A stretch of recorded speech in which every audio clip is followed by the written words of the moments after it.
آپ نے ہمیشہ اپنی بڑائی کے پیچھے خود کو چھپایا ہے.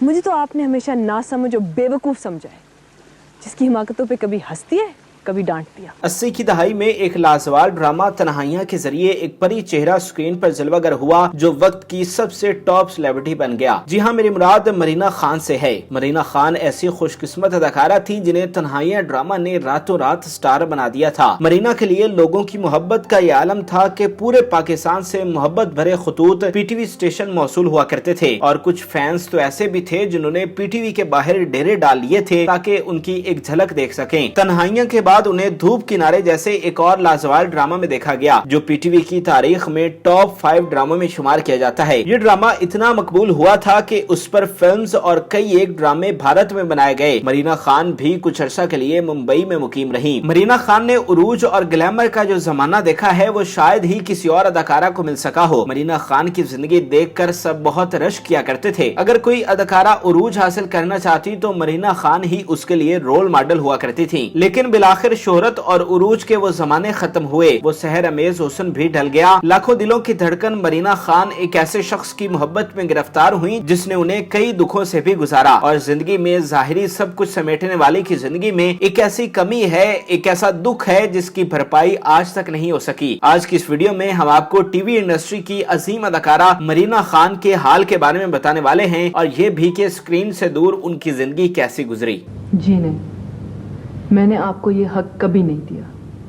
آپ میری فکر نہ کریں، میں سیدھے راستے پہ چلوں یا غلط راستے پہ، یہ میرا فیصلہ ہے. مرینا خان کئی سالوں سے کراچی میں مقیم ہیں. کراچی میں ان کا ایک عالیشان پرآسائش گھر ہے. مرینا خان نے ایک لیوش لائف گزاری ہے. اس گھر میں وہ اپنے شوہر جلیل اختر کے ساتھ رہتی ہیں. دونوں نے پسند کی شادی کی تھی جو ایک کامیاب شادی ثابت ہوئی، لیکن اس محبت کو منزل حاصل کرنے میں مشکلات کا بھی سامنا کرنا پڑا. دونوں کی محبت کی کہانی بڑی حیران کن ہے. مرینا خان اپنے کیریئر کے عروج پر تھی اور انہیں ہزاروں لوگ خط بھیجتے، ان سے شادی کی خواہش کرتے، مگر مرینا خان جلیل اختر کی محبت میں گرفتار ہو گئی تھی. جلیل اختر کا تعلق بھی شوبز سے ہے، اور آپ کے لیے یہ بات کسی حیرانی سے کم نہ ہوگی کہ جلیل اختر ایک عیسائی تھے. اس لیے مرینا خان کو گھر والوں کی شدید مخالفت کا سامنا کرنا پڑا. مرینا کے پشتون والد تو بالآخر رضامند ہو گئے، لیکن مرینا کی انگریز والدہ ان سے ناراض ہی رہی. ان کی یہ ناراضگی شادی کے بعد بھی کچھ عرصہ برقرار رہی. والدہ کی ناخوشی کے سبب مرینا کے والد نے بھی نکاح کی تقریب میں شرکت نہیں کی. مرینا شادی کے دنوں میں اپنی ایک دوست کے ہاں منتقل ہو گئی تھی اور وہیں ان کی شادی ہوئی. دراصل مرینا کی انگریز والدہ نے بھی اپنے والدین کی مرضی کے خلاف ان کے والد سے شادی کی تھی. اس وجہ سے ان کے والد یعنی مرینا خان کے نانا نے 6 ماہ تک ان سے بات نہ کی. شاید مرینا کے بھی اپنے مذہب سے باہر پسند کی شادی کرنے پر ان کی والدہ کے سامنے اپنی وہ تلخ یادیں آ رہی تھی. تاہم بالآخر مرینا خان کے والدین نے اس شادی اور اپنے داماد کو قبول کر لیا. اور یہ بات بھی اپنی جگہ حقیقت ہے کہ جب مرینا کے والدین بیمار ہوئے تو جلیل اختر نے اسی طرح ان کا خیال رکھا جس طرح کوئی بیٹا اپنے ماں باپ کا رکھتا ہے. لیکن بدقسمتی سے مرینا کے والدین انتقال کر گئے. مرینا خان آج 57 سال کی ہو چکی ہیں. انہوں نے شوبز انڈسٹری میں وہ گلیمر اور عروج دیکھا ہے جو ہر اداکار کے حصے میں نہیں آتا. انہیں دولت کی بھی کوئی کمی نہیں، لیکن ان کی زندگی میں ایک کمی ہے، ایک دکھ ہے جس کا مداوا نہیں ہو سکا. آپ کو یہ سن کر افسوس ہوگا کہ مرینا خان اولاد کی نعمت سے محروم ہیں. دراصل اس کے پیچھے بھی ایک کہانی ہے. مرینا خان اور ان کے شوہر نے شادی کے بعد فیصلہ کیا کہ وہ 5 سال بعد پہلا بچہ پیدا کریں گے. مرینا اور جلیل اختر اپنے منصوبوں پر زندگی چلانا چاہتے تھے، لیکن قدرت کو کچھ اور ہی منظور تھا. آج مرینا خان اور جلیل اختر کی شادی کو 31 سال گزر چکے ہیں، لیکن ان کے ہاں کوئی اولاد نہیں، اور اب وہ اس حقیقت کو تسلیم کر چکے ہیں کہ ان کی نسل آگے نہ بڑھ پائے گی اور کوئی ان کا وارث نہ ہوگا. تو مت کیجیے معاف اگر آپ سمجھتے ہیں کہ میں اپنی زندگی چین سے گزاروں گی،